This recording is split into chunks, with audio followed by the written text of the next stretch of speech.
होली के बाद विवाह कार्यक्रमों की झड़ी लगने वाली है। दरअसल 11 अप्रैल से खरमास समाप्त होने वाला है। इसके साथ ही शुभ कार्यों की शुरुआत हो जाएगी। जो लोग शादी ब्याह जिनका पेंडिंग है उनकी भी तैयारियां लगभग पूरी हो चुकी है।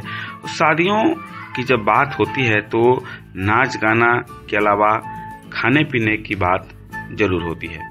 कई बार ऐसी होता है कि कई ऐसे लोग भी हैं जो शादी में आ जाते हैं जिनको निमंत्रण आमंत्रण नहीं मिला रहता है, यानी बिन बुलाए मेहमानों की एंट्री हो जाती है।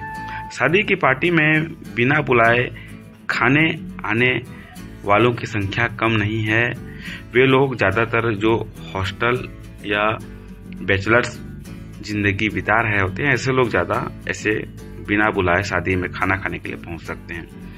लेकिन क्या आपको पता है कि बिना बुलाए शादी की पार्टी में खाना आपको जेल की हवा खिला सकता है? जी हाँ, यह एकदम सही बात है। दरअसल रायपुर अधिवक्ता संघ के उपाध्यक्ष किशोर ताम्रकर ने बिना बुलाए किसी के घर में घुस आने को गृह अत्याचार का मामला बताया है। उन्होंने आगे क्या कुछ कहा है और क्या कुछ सजा का प्रावधान है, आइए आपको। देखिए, ऐसा है कि कानून में गृह अत्याचार करना या किसी के कब्जे में कोई भी तंबू है, जलयान है जिसको निवास के लिए अपने उपयोग में है, वहाँ कोई अनधिकृत रूप से प्रवेश करता है तो ये कानून की परिभाषा में गृह अत्याचार माना जाता है, जिसमें सजा का भी प्रावधान है, अर्थदंड का भी प्रावधान है। अब ये जो है, जो घुसता है उसके एक्टिविटीज़ के ऊपर निर्भर करता है वो किस आशय से वहाँ घुसा हुआ है। यदि वो चोरी के आशय से घुसा हुआ है तो वहाँ अपराध गंभीर हो जाता है।